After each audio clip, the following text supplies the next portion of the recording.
So hello everyone, this is Sneha. So today is lecture number 14 of our organon series. So guys, आज के lecture में हम start करने वाले हैं अपना drug proving. So drug proving हम सबसे पहले देखते हैं कि कहां से कहां तक एक्सप्लेन करी गई है. सो इन द अफोरिज्म 105 टू 145 तक एक्सप्लेन करा गया है हमारे ड्रग प्रूविंग को. तो चलिए हम स्टार्ट करते हैं अपना lecture. So guys, in the aphorism 105 Hahnemann defines drug proving in aphorism 105 as the process of acquiring the knowledge of instruments intended for the cure of natural diseases, investigating the pathogenic power of medicines. So drug proving का इसको explain करा गया है. इसकी definition है 105 aphorism के अंदर.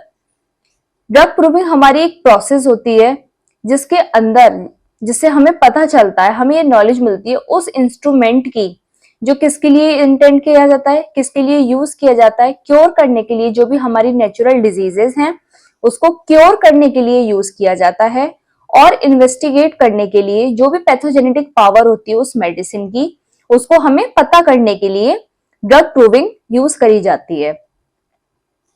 Next हम देखते हैं अफोरिज्म 106 अफोरिज्म में पैथोजेनेटिक इफेक्ट ऑफ मेडिसिन. अब क्या क्या पैथोजेनेटिक इफेक्ट्स होते हैं हमारी मेडिसिन के, उसको एक्सप्लेन करा गया है.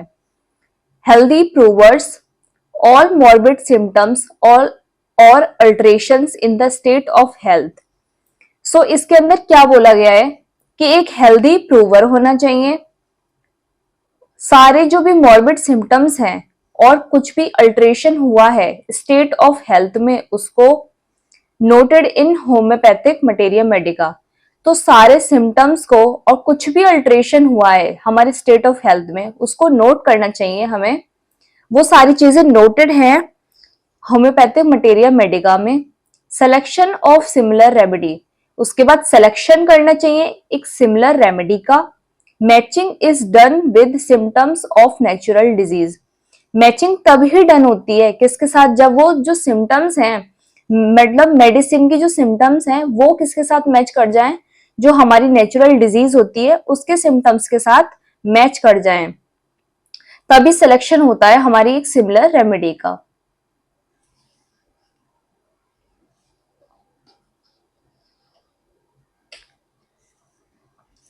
नेक्स्ट हम देखते हैं अफोरिज्म 107 में disadvantage of proving drugs on the sick. अब क्या क्या नुकसान है प्रूविंग करना ड्रग को या फिर मेडिसिन को किस पर, हमारे जो सिक पर्सन होते हैं, जो बीमार लोग होते हैं, उन पर अगर हम प्रूविंग करेंगे तो उसके क्या क्या नुकसान है, क्या क्या डिसएडवांटेजेस हैं. तो चलिए हम देखते हैं. The accurate knowledge of the drugs can not be ascertained by proving them on सिक.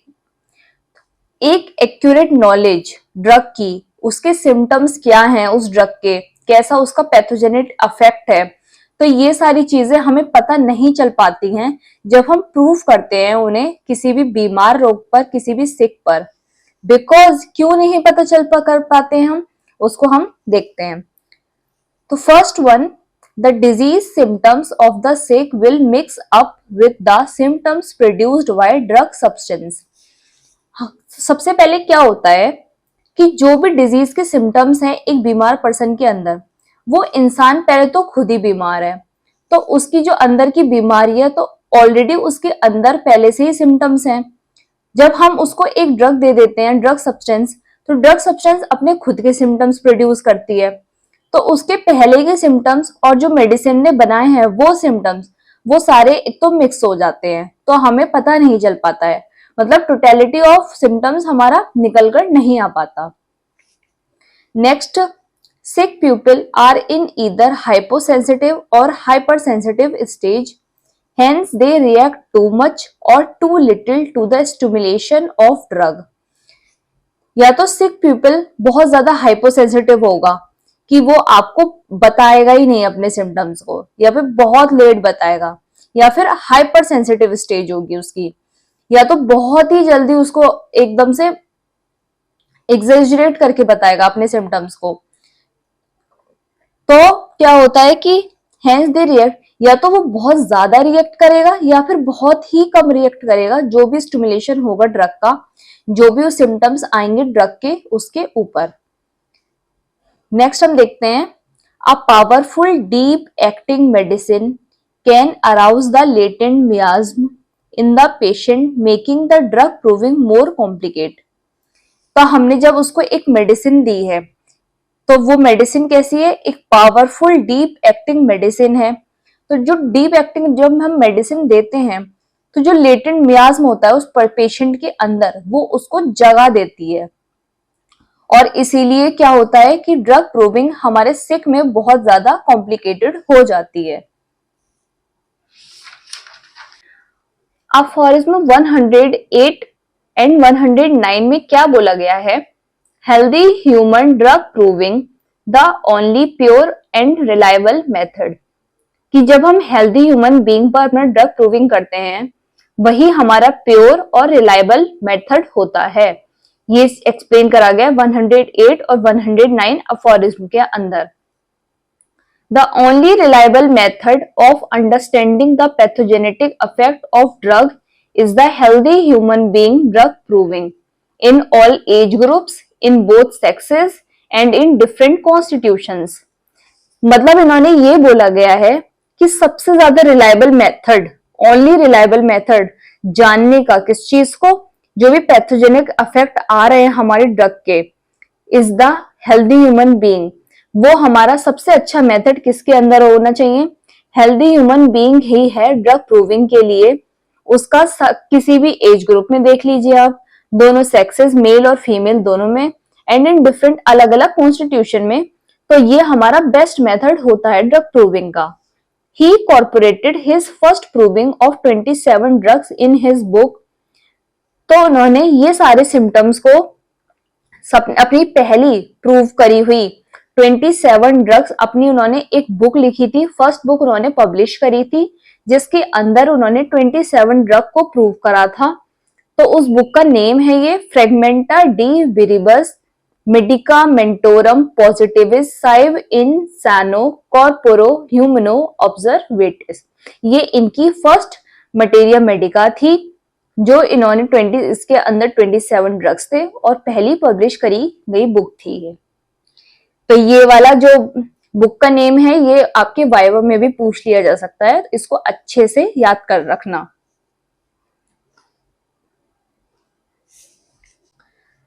अब अफोरिज्म जो 109 है, उसके फुटनोट के अंदर क्या बोला गया है, मटेरिया मेडिका प्यूरा।